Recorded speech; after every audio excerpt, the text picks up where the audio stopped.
Hi everyone, and welcome back to my channel. My name's Sophie, and this channel is chronicling my journey to get my life back after having been diagnosed with preload failure. I'm still awaiting some other diagnoses, but we'll get to that when it happens.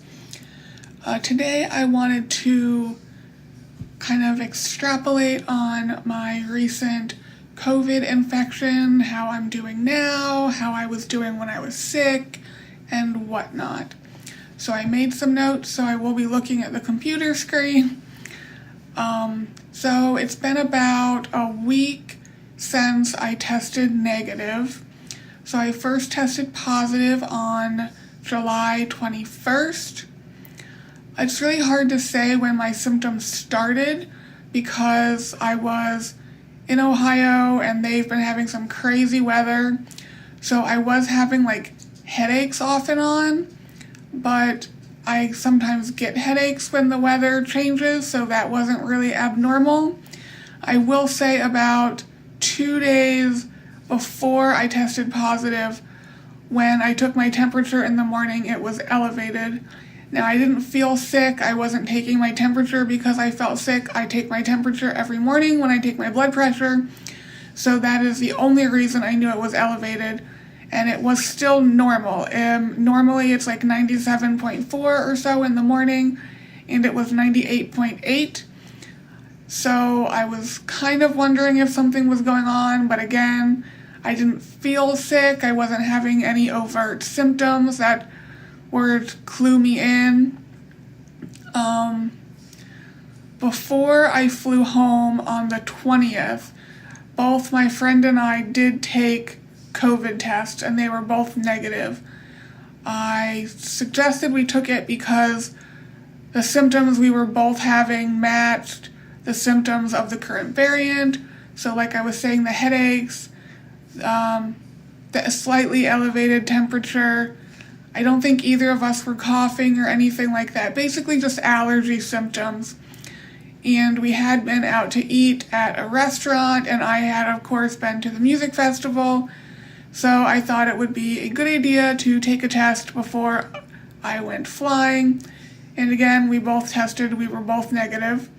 So we went on with our life.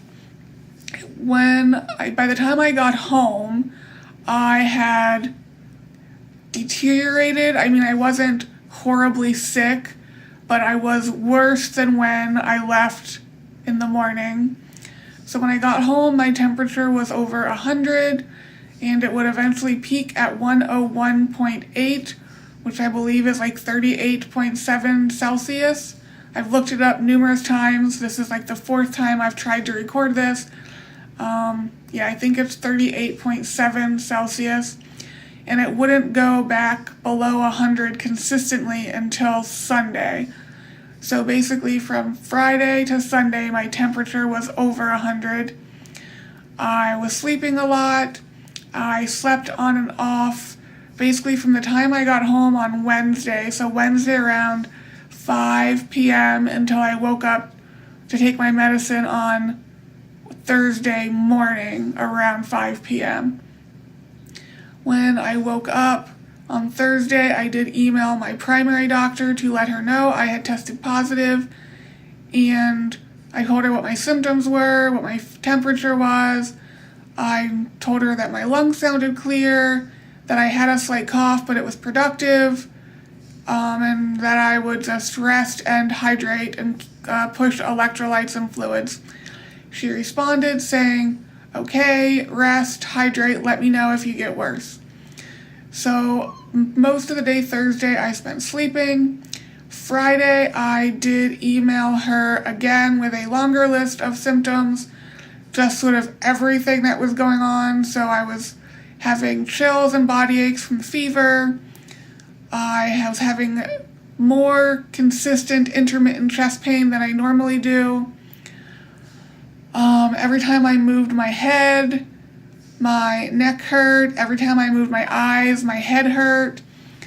So I just let her know everything, and she said, "Okay, rest, hydrate, don't push it." So one of my previous videos, I said I wear this Whoop. basically to get sleep metrics. So my sleep metrics did get worse. At one point, my respiratory rate when I was sleeping was 20.4 or something like that, and my resting heart rate was 87.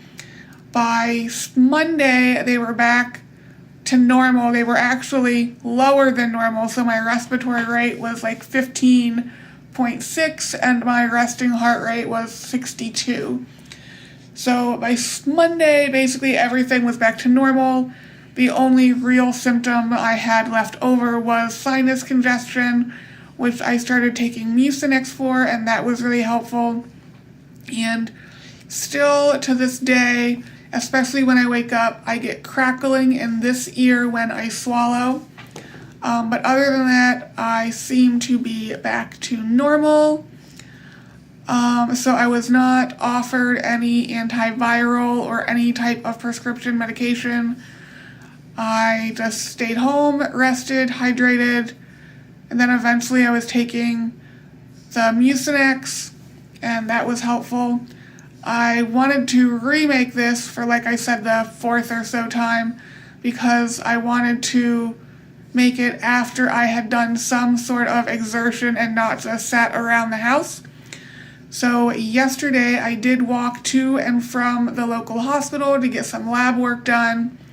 So it was less than a mile walk, but it was uphill on the way there, which is obviously more difficult than walking on a flat ground. So everything was okay. I did not crash. I took my normal nap yesterday like I normally do. I'm up this morning early like I normally am. I'm still feeling okay. So I'm about 2 weeks out from my positive test, and I seem to be back to my normal baseline. That is going to be it for that update. I will have more medical updates coming next week after my cardiopulmonary exercise test, and I'll talk about the lab work I got done. It's not all that exciting, but as usual, there were some abnormals, so I'll talk about that in the next video or next week's video. I don't know if it'll be the next video or not, but I will talk about that next weekend. Until then, bye guys.